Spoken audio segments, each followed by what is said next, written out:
પણ આજે આપણે જે શીખવા જઈ રહ્યા છીએ એ મેથેમેટિક્સ, એ ગણિત સૌથી અગત્યનું છે ભૌતિક વિજ્ઞાનમાં, કે જેના સિવાય હવેના પ્રકરણમાં આપણને ખબર નહીં પડે, અથવા તો એ જો ખ્યાલ આવી ગયો તો બાકીનું સમજવાનું તમારે એકદમ સરળ, ઇઝી થઈ જશે.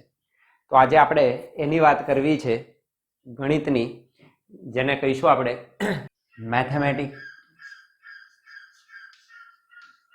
Mathematical tools. બહુ જ અગત્યનું છે મેથેમેટિકલ ટૂલ્સ ઇન ફિઝિક્સ, ખાસ કરીને શામાં? ભૌતિક વિજ્ઞાનમાં. બહુ જ આવશ્યક છે, આ આવડવું જ જોઈએ. તો આજે એની સૌથી અગત્યની બાબતોની વાત કરીશું. બરાબર ધ્યાનથી શીખજો અને પૂર્ણપણે પ્રેક્ટિસ કરવાનું છે. અઘરા જેવું લાગે, કદાચ ના સમજ પડે એવું લાગે, કારણ કે અત્યારે શીખવાડું તરત આવડી જાય એવું નહીં બને. You have to practise it. તમારે એના માટે અઢળક પ્રેક્ટિસ કરવી પડશે, લખવું પડશે, યાદ કરવું પડશે અને સતત મહાવરો ચાલુ રાખવો પડશે દ્રઢીકરણ કરીને. તો મેથેમેટિકલ ટૂલ્સ ઇન ફિઝિક્સ. સૌથી પહેલી જે વાત કરવી છે એ કેલ્ક્યુલસની.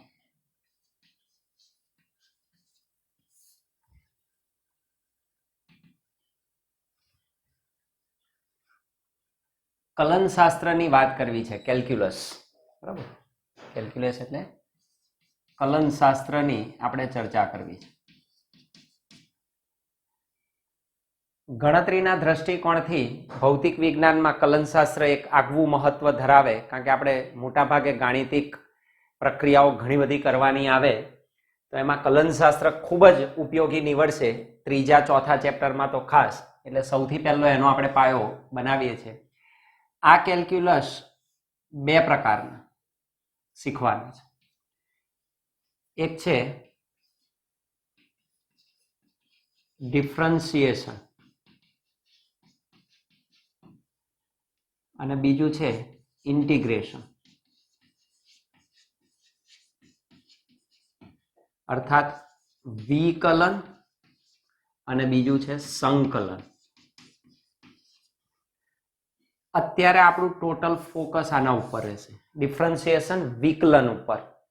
વિકલન શું છે, કેવી રીતે મેળવી શકાય, એના રૂલ્સ શું છે, આપણે એને અત્યારે ફોલો કરીશું. ત્યારબાદ આપણે સંકલન શીખીશું. આ બે બાબતો ફિઝિક્સમાં ધી મોસ્ટ ઇમ્પોર્ટન્ટ છે, કારણ કે આમાં જ મોટાભાગના વિદ્યાર્થીઓ વીક પડતા હોય છે અને વધારે મહાવરો ના થવાથી એને નુકસાન જાય અને ગણિત, ફિઝિક્સનું ગણિત એ શીખી શકતા નથી. થોડુંક ધ્યાન રાખશો તો આપણે એટલું ઊંડાણમાં મેથ્સમાં નથી જવાનું, એ તો મેથ્સમાં જ આવે, પણ ફિઝિક્સના દ્રષ્ટિકોણથી આપણા માટે જેટલું મહત્વનું છે આપણે એટલી બાબતોની ચર્ચા વિસ્તૃતપણે આજે કરીશું. તો આના સ્ટેપમાં આપણે આમ જઈશું. વિકલનનો પહેલો ખ્યાલ મેળવીશું. વિકલનનો ખ્યાલ શું છે, શા માટે વિકલનની જરૂર પડી, એટલે એના માટે આપણે વિકલનના ખ્યાલને આપણે આલેખ દ્વારા બે રીતે વાત કરીશું. એક આલેખ દ્વારા અને બીજું ગાણિતિક પ્રક્રિયા દ્વારા. બે બાબત દ્વારા એને શીખીશું. આપણું ફોકસ આના ઉપર વધારે રહેશે, પણ આલેખ દ્વારા વિકલન શું છે એનો આપણે થોડોક ખ્યાલ ક્લિયર કરીશું. તો તો આલેખને ગાણિતિક પ્રક્રિયા દ્વારા એને શીખીશું. ત્યારબાદ વિકલનના નિયમોની વાત કરીશું. વિકલનના નિયમો જરૂરી એના નિયમો આપણે શીખવા પડે અને નિયમોમાં આપણે સૌથી પહેલી વાત કરીશું એના અચળાંકનો નિયમ. અચળાંકના નિયમની વાત કરીશું. ત્યારબાદ આપણે ચર્ચા કરીશું એના બીજગણિતની, એટલે કે સરવાળો, બાદબાકી, ગુણાકાર, ભાગાકારના નિયમો આવે. એટલે કે વિકલનનું બીજગણિત, એના બીજગણિતની એલ્જેબ્રિક વાત કરીશું. તો વિકલનના બીજગણિતની વાત કરીશું. બીજગણિત એટલે એનો સરવાળો, સરવાળાના નિયમો આવે, બાદબાકી, ગુણાકાર, ભાગાકાર વગેરેની ચર્ચા આપણે કરવી પડે તો એના રૂલ્સ આપણે શીખીશું. તો અચળાંકનો નિયમ જોઈશું, વિકલનનું બીજગણિતની વાત કરીશું, એના ઘણા બધા બીજા રૂલ્સ છે તો એ જુદી જુદી મેથડ્સની આપણે ચર્ચા કરીશું. એમાં સરવાળો બાદબાકી કેવી રીતે કરી શકાય, ગુણાકાર ભાગાકાર કેવી રીતે મેળવી શકાય વિકલનના સંદર્ભે, તો એની ચર્ચાઓ કરીશું. બીજા અન્ય વિધેયોની વાત કરીશું, જેમ કે આપણે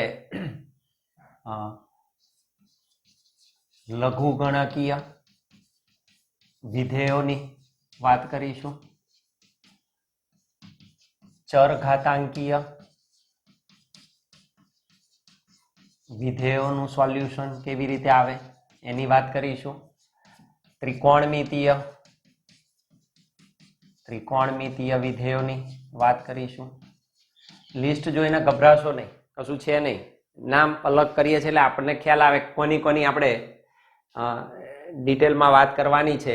તો ત્રિકોણમિતીય વિધેયોની પણ વાત કરીશું અને ત્યારબાદ એનો ચેઇન રૂલ શીખીશું. આખી સાંકળ ચાલે, સાંકળનો નિયમ આપણે એમ કહી શકીએ ગુજરાતી, સાંકળનો નિયમ. જેમ ચેન વારા ફરતી આવતી હોય તો આખો ચેન રૂલ. ચેન રૂલનો મતલબ બીજું કશું નથી, આ જે શીખ્યા હોય એ એકમાં જ બધું આવતું હોય તો આખી ચેન ચાલુ રહે વિકલનની, તો એની પણ આપણે વાત કરીશું. ત્યારબાદ દ્વિતીય વિકલનનો થોડોક ખ્યાલ મેળવીશું. દ્વિતીય ક્રમનું વિકલન એની થોડી વાત કરીશું કે આપેલ દ્વિતીય ક્રમના વિકલન ઉપરથી આપણે કોઈ કિંમત મહત્તમ ન્યૂનતમ કેવી રીતે મેળવી શકીએ. એટલે કે દ્વિતીય ક્રમનું વિકલન અર્થાત આપણે વાત કરીશું application of derivative. Any application, એના ઉપયોગો કેવી રીતે થાય, દ્વિતીય ક્રમનું વિકલન એમાંનું એક છે. તો એપ્લિકેશન ઓફ ડેરિવેટિવ, એના ઉપયોગોની વાત કરીશું કે આપણે ગણતરીની દ્રષ્ટિકોણથી ક્યાં ક્યાં એનો ઉપયોગ કરી શકીએ, કેવી રીતે ઉપયોગ કરી શકીએ. તો કોઈ કિંમતો આપણને પૂછી હોય કે આપેલ મૂલ્ય ક્યાં શૂન્ય હોય, ન્યૂનતમ હોય, મહત્તમ હોય, કેવી રીતે યુ કેન ફાઇન્ડ આઉટ, તો તમે કેવી રીતે એને મેળવી શકો એની બાબતોની આપણે આજે ચર્ચા કરવી છે. તો એની શરૂઆત કરીએ આપણે. તો પાયાના સિદ્ધાંતથી એને આપણે શીખીશું તો ઘણી મજા આવશે. ધ્યાન બરાબર રાખજો.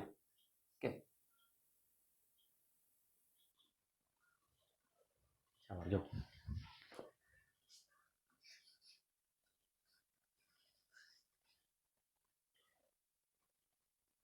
કોઈ રાશિ અન્ય કોઈ રાશિના સંદર્ભે જ્યારે બદલાતી હોય, કોઈ રાશિ ભૌતિક રાશિ અન્ય કોઈ ભૌતિક રાશિના સંદર્ભમાં જ્યારે એમાં ફેરફાર થતો હોય તો એ ખ્યાલને ગણિતની ભાષામાં વિકલન તરીકે ઓળખવામાં આવે છે. સિમ્પલ કયો છે? કોઈ ભૌતિક રાશિ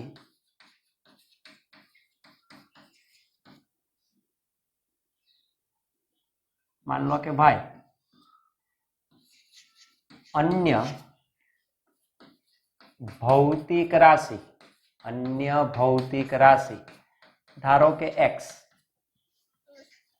ना सापेक्ष बदलाय तो ते ख्याल गणितनी भाषामां विकलन तरीके ओळखाय। आ विकलन बीजू कशुं नथी, फेरफार छे, एकनी सापेक्ष बीजानुं बदलाव। धारो के हूँ गति करूं तो मारू स्थान बदलाय छे, कोनी साथे? समय साथे। समय पण बदलाय छे ने स्थान पण बदलाय छे। तो समयनी सापेक्ष मारू स्थान बदलावुं गणितनी भाषामां ए विकलन तरीके ओळखाय। तो ए राशिनुं प्रक्रिया छे विकलन, तो ए विकलननी प्रक्रिया तरीके ओळखवामां आवे छे। तो फेरफार सिंपल छे, फेरफार अथवा जेने आपणे बात करीए छीए बादबाकी, सादी भाषामां केवुं होय तो बादबाकी, बादबाकीनो थोड़ोक व्यापक ख्याल ए आपणने विकलन तरफ लई जाय छे। तो कोई भौतिक राशि अन्य भौतिक राशिना संदर्भे ज्यारे चेन्ज थती होय त्यारे आपणे विकलनना ख्यालने ध्यानमां लेवो पड़े, तो ए विकलन तरीके ओळखाय। तो सौथी पहेला आपणे वात करीशुं आलेखना संदर्भे। जो ध्यान राखજો, आलेख।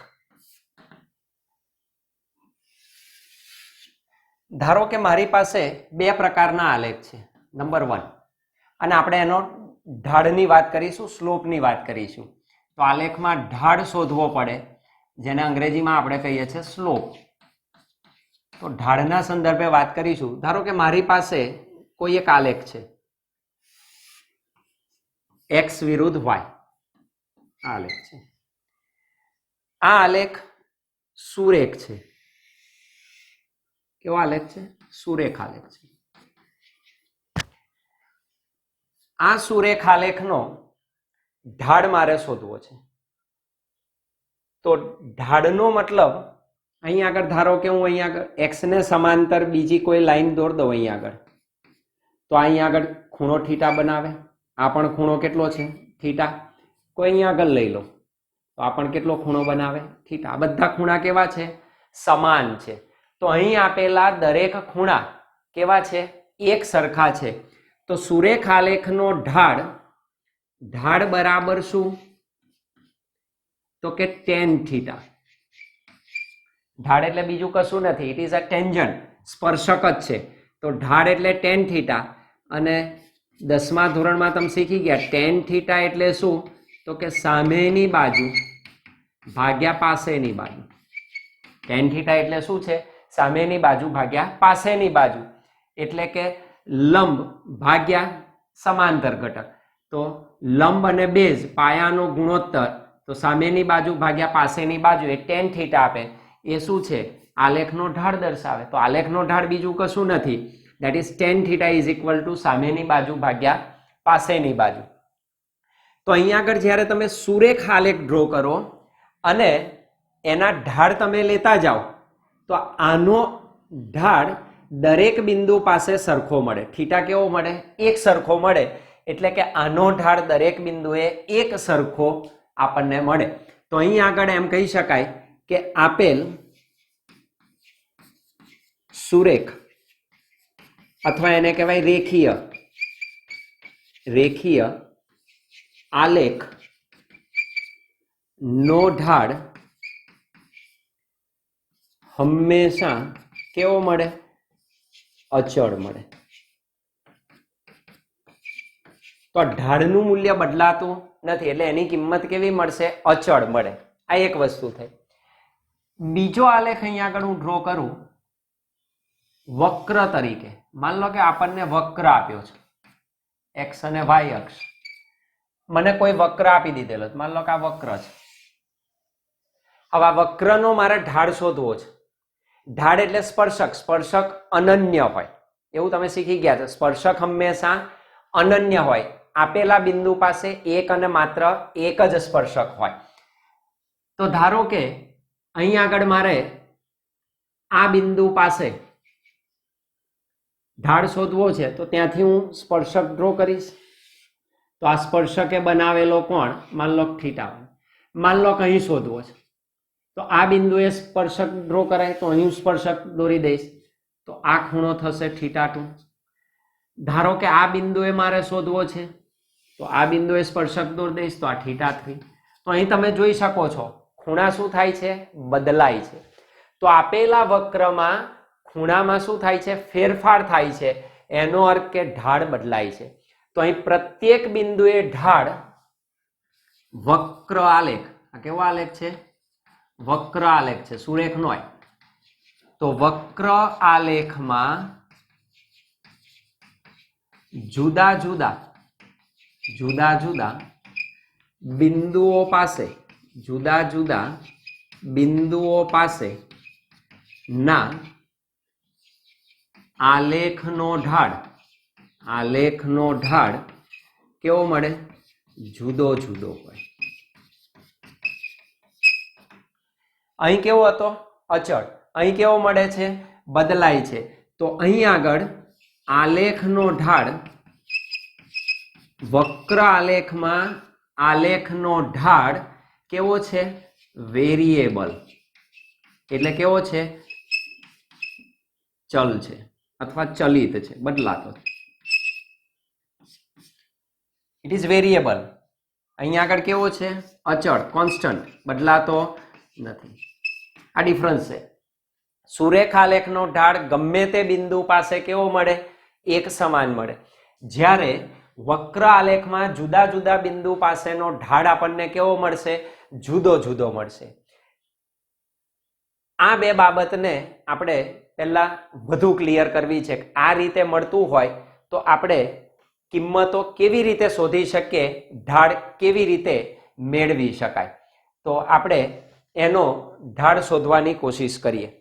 તો આનો ઢાળ આપણે મેળવી શકીએ. માન લો કે આ સુરેખ આલેખ છે, તો સુરેખ આલેખ માટે ઢાળની વાત આપણે કરી શકીએ. તો એને આમ દર્શાવીએ. જો કેવી રીતે શોધાય ઢાળ. ધારો કે આ એક્સ બિંદુ, XY સમતલ લઈ લીધું. ઓકે, આપણી પાસે સુરેખ આલેખ છે. આપેલા સુરેખ આલેખ પર હું બે બિંદુઓ લઈ લઉં. માન લો કે આ એક બિંદુ છે, પી બિંદુ, જેના યામ આપણે કહી શકીએ. યામ કેવી રીતે લેવાય, લંબ લો તો મળે. માન લો કે એક્સ અક્ષ પર લંબ લો તો મને એક યામ એનો મળ્યો, એને હું કહી દઉં એક્સ. તો આ યામ એક્સ મળ્યો. અને આ દિશામાં હું લઈ લઉં તો આ જે મૂલ્ય મળ્યું, ધારો કે વાય મળે છે. ધારો કે બીજું એક બિંદુ હું અહીં લઈ લઉં, દેટ ઇઝ ઇક્વલ ટુ ક્યુ. આ ક્યુ બિંદુ લઈ લઉં. એના યામ શું થાય, તો અહીંયાથી હું અહીં લંબ દોરી શકું. તો આ મને એક્સ નું મૂલ્ય વધારાનું મળ્યું. આટલું મૂલ્ય મારી પાસે એક્સ હતું અને આ વધારાનું મૂલ્ય મળ્યું, એને હું કહી દઉં ડેલ્ટા એક્સ. આ વધારાનું મૂલ્ય મળ્યું. તો કુલ મૂલ્ય કેટલું થયું, એક્સ પ્લસ ડેલ્ટા એક્સ. ધારો કે આ મૂલ્ય મને કેટલું મળે છે, એક્સ પ્લસ ડેલ્ટા. તો આનો એક્સ યામ શું થશે, એક્સ પ્લસ ડેલ્ટા એક્સ. એનું મૂલ્ય એક્સ પ્લસ ડેલ્ટા એક્સ થાય. સેમ વે વાય દિશામાં એનું મૂલ્ય, તો આ કહ્યું હતું તેમ વાય, તો આ મૂલ્ય વાય છે. ડેલ્ટા વાય જેટલો વધારો થયો, સૂક્ષ્મ મૂલ્ય વધાર્યું, કિંમત વધારી. આ 1 હતું તો અહીંયા આગળ માન લો કે 2 થયું, તો 1 + 1, તો એનો વધારો થયો. તો કુલ મૂલ્ય કેટલું થયું, તો એનો આમ થાય વાય પ્લસ ડેલ્ટા વાય. તો આનો વાય આમ છે વાય પ્લસ ડેલ્ટા વાય. મારે આનો ઢાળ શોધવો, તો સુરેખ આલેખનો ઢાળ શોધવો હોય તો આ બે બિંદુઓ મેં પસંદ કરી દીધા. તો એનો ઢાળ, તો આપણે કહ્યું તેમ આ મેં લાઈન દોરી દીધી, તો આ ખૂણો થીટા બનાવે. તો આનો ઢાળ, આપેલ આલેખનો ઢાળ એટલે જ શું, tan થીટા. સ્પર્શક જ થઈ ગયો, સુરેખ રેખા એટલે tan થીટા. એટલે શું, તો કે સામેની બાજુ ભાગ્યા પાસેની બાજુ. સામેની બાજુ ભાગ્યા પાસેની બાજુ, અર્થાત tan θ બરાબર સામેની બાજુ, તો આ કેટલી છે? That is delta y. તો આ મૂલ્ય મારું ડેલ્ટા વાય છે. આ કેટલું છે? That is delta x. તો સામેની બાજુ એટલે શું? તો કે ડેલ્ટા વાય. પાસેની બાજુ એટલે શું? Delta x. તો tan θ બરાબર શું થાય? Delta y upon delta x. ડેલ્ટાનો મતલબ આપણે પહેલા બીજા પાઠમાં કરી ચૂક્યા છે, મેં તમને શીખવાડ્યું હતું. ડેલ્ટા એટલે તફાવત. તફાવત એટલે અંતિમ માઇનસ પ્રારંભિક. અંતિમ માઇનસ પ્રારંભિક એટલે માની લો કે હું અહીં આગળ કિંમતો આમ લઈ લઉં. એક્સ વાય જે બિંદુઓ છે, હું આને કહી દઉં x1 અને y1. આ જે બિંદુઓ છે એના મૂલ્યો x1 y1 છે. અને બીજું જે છે x પ્લસ ડેલ્ટા એક્સ અને y પ્લસ ડેલ્ટા વાય, એના મૂલ્યો છે x2 અને y2. તો શું થયું? તો આપણે આ કેવી રીતે મેળવી શકીએ? તો આ મૂલ્ય આપણું થયું, આ જે મૂલ્ય છે તમારું x, એ તમારું શું છે? x1. y છે શું છે તમારું? y1. x plus delta x એટલે આખું મૂલ્ય થયું, that is equal to x2. અને y પ્લસ ડેલ્ટા વાય એટલે શું થયું? y2. આ મૂલ્ય શોધવું છે તો આ મૂલ્યમાંથી આ મૂલ્ય બાદ કરવું પડે. આ મૂલ્ય કેટલું? તો કે y2. આ મૂલ્ય કેટલું? તો કે y1. તો y2 માઇનસ y1. તો ડેલ્ટા વાય નો મતલબ શું થાય? y2 minus y1. અંતિમ માઇનસ પ્રારંભિક ડિવાઇડેડ બાય. એ જ રીતે અહીં આ કેટલા? તો કે x2. આ કેટલા? x1. આ કેટલું મળે? તો કે આમાંથી આ કિંમત બાદ કરો એટલું, તો x2 માઇનસ x1. તો divided by x2 minus x1 મળે. અર્થાત ડેલ્ટા વાય નો મતલબ છે y2 minus y1, delta x નો મતલબ છે x2 માઇનસ x1. આ જે છે એ ત્રિકોણને તમે કાટકોણ ત્રિકોણને દર્શાવી શકો. આ રીતે દર્શાવાય ને. આ થીટા છે તમારો. આ મૂલ્ય કેટલું થયું તમારું? તો કે y2 માઇનસ y1. આ કેટલું થયું? તો કે x2 માઇનસ x1. tan θ એટલે સામેની બાજુ ભાગ્યા પાસેની બાજુ, y2 minus y1 અપન x2 minus x1. એટલે tan θ બીજું કશું નથી, આલેખનો ઢાળ દર્શાવે, સામેની બાજુ ભાગ્યા પાસેની બાજુ. ડેલ્ટાનો મતલબ છે સૂક્ષ્મ ફેરફાર, નાનો ફેરફાર. તો આ ફેરફાર મેં લઈ લીધો. એ દરેક બિંદુ પાસે કેવો મળશે? સુરેખાલેખમાં એક સમાન. અર્થાત આનું મૂલ્ય તમને કેવું મળશે? અચળ. તો અહીં અચળ મળે, કોઈ પણ જગ્યાએ બદલાશે નહીં. તમે ગમે તે બે બિંદુઓ લઈ શકો, કોઈ બી બે બિંદુઓ તમે દર્શાવી શકો, તો એના આલેખનો ઢાળ જે છે theta, that is always equal to y2 minus y1 upon x2 minus x1 કેવો મળશે? અચળ મળે. આ સુરેખ આલેખની આપણે વાત કરી તો સુરેખ આલેખમાં હંમેશા ઢાળ કેવો હશે? અચળ મળે. તો અહીંયા આગળ ઢાળ અચળ મળે. ઓકે, વાત કરીએ છીએ આપણે વક્ર આલેખની. તો વક્ર આલેખની વાત કરીએ, ફરી આને ડ્રો કરી દઈએ. તો વક્ર આલેખમાં શું થાય એને આપણે મેળવીએ જાણકારી. તો આ પહેલી બાબત થઈ. ઓકે, વક્ર આલેખ માટે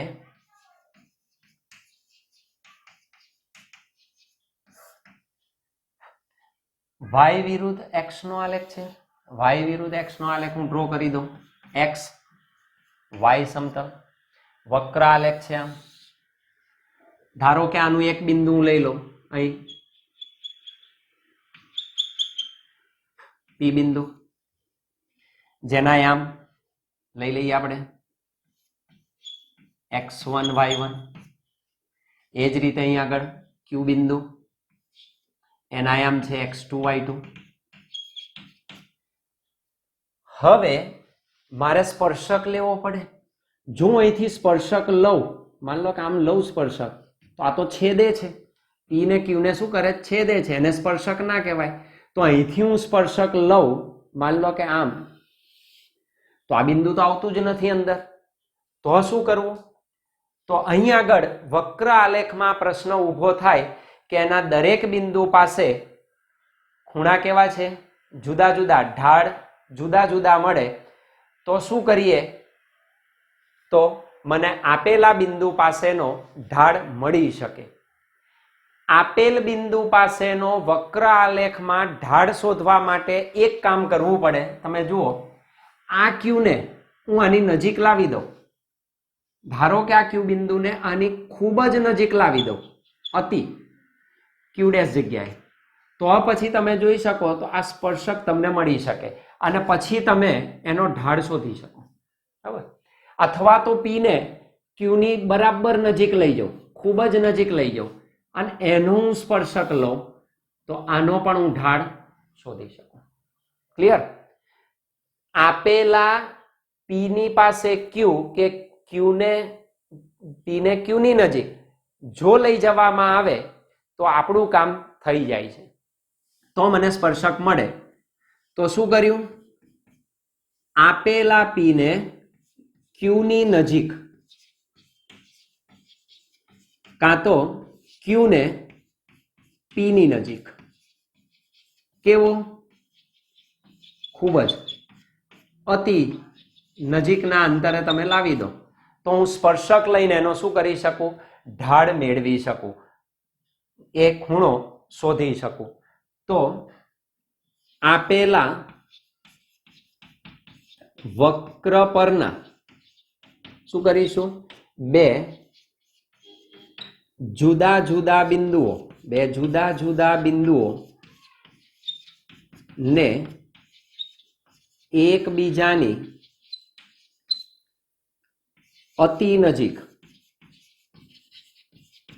જોજો ઝીરો નથી કરવાના, એમને એકદમ નજીક લાવવાના છે. અતિ નજીક લાવતા ઢાળ મેળવી શકાય, તો તમે સ્પર્શક દોરીને એનો ઢાળ મેળવી શકો. જો બંનેને એકબીજાની ખૂબ જ નજીક લાવી દો તો મેથ્સની ભાષામાં અતિ નજીક લાવવું એને કહેવાય શૂન્યવત અંતરે લાવવું. કેટલું? બંને વચ્ચેનું ડિસ્ટન્સ શું થાય? અતિ નજીક. માન લો કે આ છે ને અહીં છે, અતિ સૂક્ષ્મ, બે એકબીજાની અતિ નજીક આવે તો એને કહેવાય શૂન્યવત અંતર. ઝીરો નથી કરવાના. જો બંનેને એકબીજાની નજીક લાવું તો આપણે કહી શકીએ કે આ ઝીરો થાય, આ પણ ઝીરો થાય, તો એ વ્યાખ્યાયિત ન થાય, એટલે એને કહેવાય શૂન્યવત અંતરે લાવવું. એનું બે વચ્ચેનું અંતર શૂન્ય કરવાનું નથી. તો ગણિતની ભાષામાં શૂન્યવત અંતરે લાવવું એને કહેવાય લક્ષ. એ લિમિટની ભાષા છે, એને લિમિટ કહેવાય. એનો આપણે વાત કરીશું, that is limit delta x tends to 0. Delta x નું અંતર શું કરીશું? શૂન્યની નજીક લાવીશું. અથવા તો શું કહેવાય? Limit delta y tends to 0. એકબીજાની નજીક લાવો તો એને ભાષા કહેવાય લક્ષની ભાષા કહેવાય. તો એનું લક્ષ લેવું પડે, શૂન્યને અનુલક્ષવું. ડેલ્ટા એક્સ કોને અનુલક્ષે છે? શૂન્યને. ડેલ્ટા વાય કોને અનુલક્ષે છે? શૂન્યને. આ પરિભાષા શીખવાની છે. તો એ શૂન્યવત અંતરે લાવવું એમ કહેવાય. તો બંને વચ્ચેનું અંતર શું થશે? અતિ સૂક્ષ્મ બનશે અને એ લગભગ શૂન્યવત અંતરો કહેવાય. અને શૂન્યવત અંતરોના સંદર્ભે તમે સ્પર્શક લઈ અને એનો ઢાળ મેળવી શકો. તો એ જ્યારે ઢાળ તમે મેળવો, માન લો કે આ વક્ર છે અને આ બે બિંદુઓ મેં લઈ લીધા અને સ્પર્શક દોરી દઉં અને આનું ઢાળ શોધું, તો હવે આ જે ડિસ્ટન્સ છે ઘણું નાનું થઈ ગયું. તો ઘણા નાના અંતરને, આ ભાષાને dx તરીકે લખાય. અતિ સૂક્ષ્મ, ડેલ્ટા વાય ટેન્ડ્સ ટુ 0 કોના તરીકે લખીશું? dy. આ થોડોક મોટો ડિફરન્સ હતો, ચોક્કસ અંતર. આ અતિ સૂક્ષ્મ અંતર છે, તો આ અતિ સૂક્ષ્મ અંતર તરીકે મેં, અને શું કહેવાય? અતિ સૂક્ષ્મ, શૂન્યને અનુલક્ષે. તો આ અંતર થઈ ગયું dy, આ અંતર થઈ ગયું dx. તો અહીંયા આગળ આપેલા આલેખનો ઢાળ that is equal to tan theta is equal to સામેની બાજુ ભાગ્યા પાસેની બાજુ. તો તે સમયે તમને tan theta મળશે શું? dy upon dx. Delta y ને બદલે શું થઈ ગયું? dy, અતિ સૂક્ષ્મ. ડેલ્ટા x એટલે શું? dx.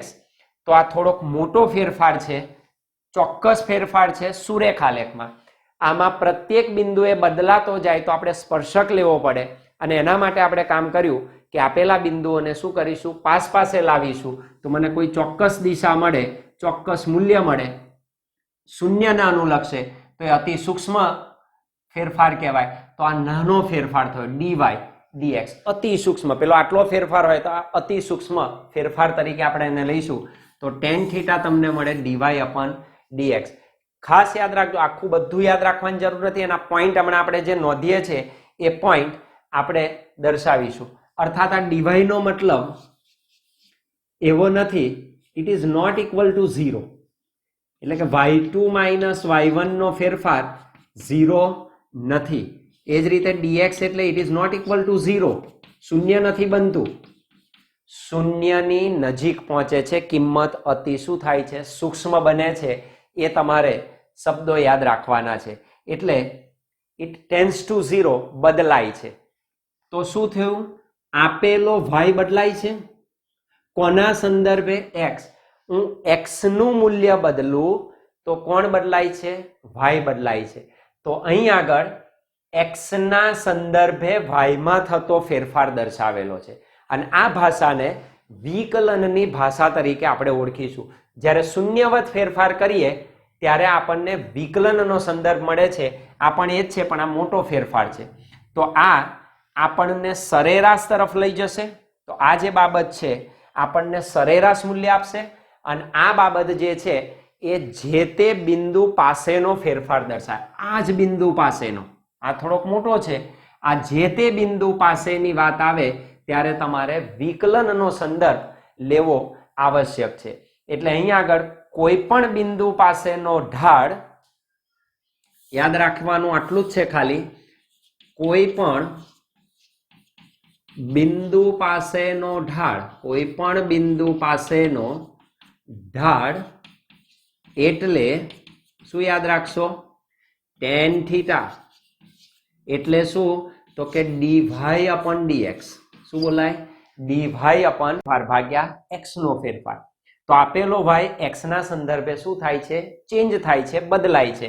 તો કોઈ પણ બિંદુ પાસેનો ઢાળ, આ ઢાળ જ છે આલેખનો, એ ટેન થીટા તરીકે લખાય, dy અપન dx તરીકે લખાય. એટલે ઢાળ બોલીએ એટલે તમારે dy અપન dx શોધવાનું. તો આ dy અપન dx એ ટેન થીટા દર્શાવે, અર્થાત આલેખનો શું આપે, ઢાળ દર્શાવે.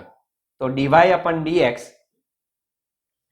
કોના આલેખનો ઢાળ છે, y વિરુદ્ધ x ના આલેખનો ઢાળ. y વિરુદ્ધ x ના આલેખનો ઢાળ દર્શાવે.